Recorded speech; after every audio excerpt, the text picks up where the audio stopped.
G'day guys, Goldie here. Welcome to a Battlefield 3 gameplay commentary. This is going to be the first video on my channel. This is not the first video that I've ever uploaded to YouTube, which I will be explaining in another video later on. But today I wanted to run you guys through my Battlefield 4 wish list. Now I know a lot of people have uploaded some videos about this, and I just wanted to share my own opinion from my perspective, having played competitive gaming for a very long time. Now, if you guys don't know this about me, and you probably won't because this is the first video on this channel, back in the day I used to play competitive Counter-Strike. Now I easily put about 3,000 hours into that game during my years at university and my later years in high school, and although I never really got anywhere major, as in I never got to any major championships or anything like that, I consider myself to hold my own against the Australian competition, which is where I live. I live in Australia. So I moved on. Once university started, I realized that there is no way I can put this much effort into maintaining my skills in this game and be able to study and do well at the same time. So 3 years down the track, I've finished my university degree, and now here I am once again playing video games again. I've got my full-time job. I got stable income now. I am happy where I am, and recently I've just decided to get back into making videos on YouTube because I find it fun. Now, my Battlefield 4 wishes. Number 1, I really want to see Battlefield improve the smoothness of the game. Now, it's not a technically correct term, but a lot of the time when you play games that are really smooth, they've been optimized for your computer or etc., you can easily get 350 frames per second, and it just feels very smooth. Bullet registration isn't dodgy, and this is more of a thing that happened in the early days of Battlefield 3 when it first released, but I found that there were a lot of glitches, a lot of bugs, and a lot of the time you'll die after you've gone behind cover and things like that. And I understand that it's got to do with your internet connection, but the thing is, at the end of the day, if it's not smooth, it's not reliable, then in my opinion, it's not very fit for eSports or competitive play. And that is one reason why I think Battlefield has suffered, not heavily, but it has suffered somewhat when it comes to competitive gaming. You see, there's a lot of other FPS titles, Counter-Strike, Call of Duty, just to name 2, that have done a lot better in terms of esports, and there's not that many people that play Battlefield 3 competitively.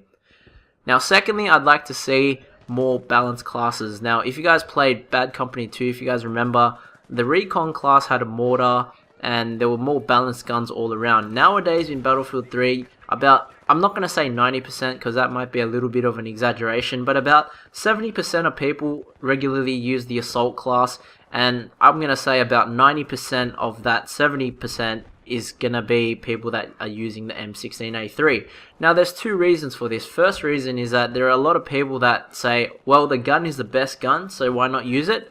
And then the second type of people are like, well, if everyone else is using it, I need to use it, otherwise I'm giving an advantage to them. So a lot of people are forced to use the M16A3. Obviously, forced is not really the word to use, but the thing is, they don't want to use any other gun, basically because they'll die a lot more than if they were to use the M16A3, is basically what I'm trying to say.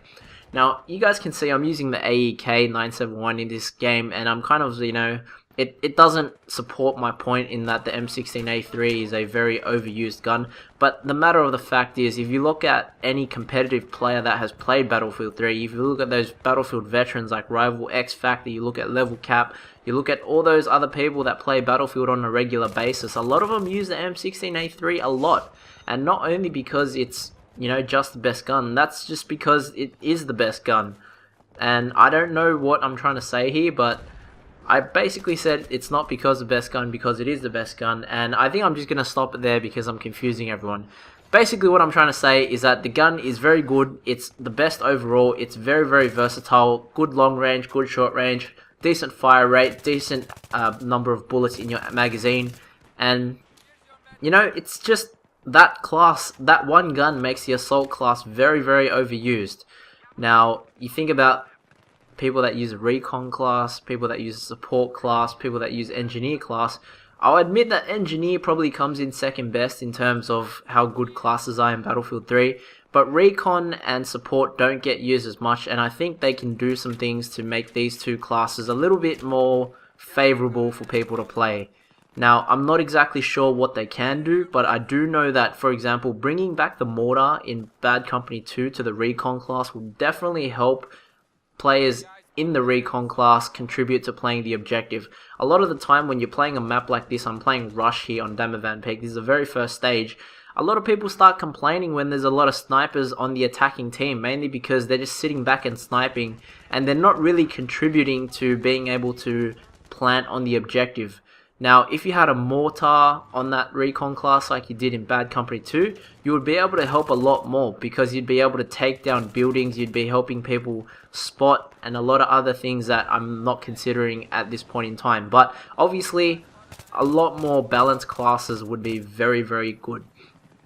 Now, the last thing I really want to see in Battlefield 4 is more attention to esports and basically competitive gaming. Now, this comes in a lot of forms. I'd first of all like to see them have maps that are very, very clean. Now, you know, not much stuff lying around, just clean lines, clean, you know, just clean bomb sites, etc., etc. Just like Counter-Strike in its peak, when it was very, very easy to play. There weren't all these random destruction things and all that kind of stuff. You know, I'd like to see a spectator mode where people can tune in, like, you know, Half-Life TV or whatnot, and watch the game live. And I'd also like to see a battle recorder, kind of like a demo mode, where you can watch your games later on, review your team strategies, review your own gameplay, and in order to become a better player, watch other people play as well. So that's my Battlefield 4 wishes, guys. I guess it's a very, very quick video. Thanks a lot for watching. I hope you guys enjoyed it, and I'll catch you guys later.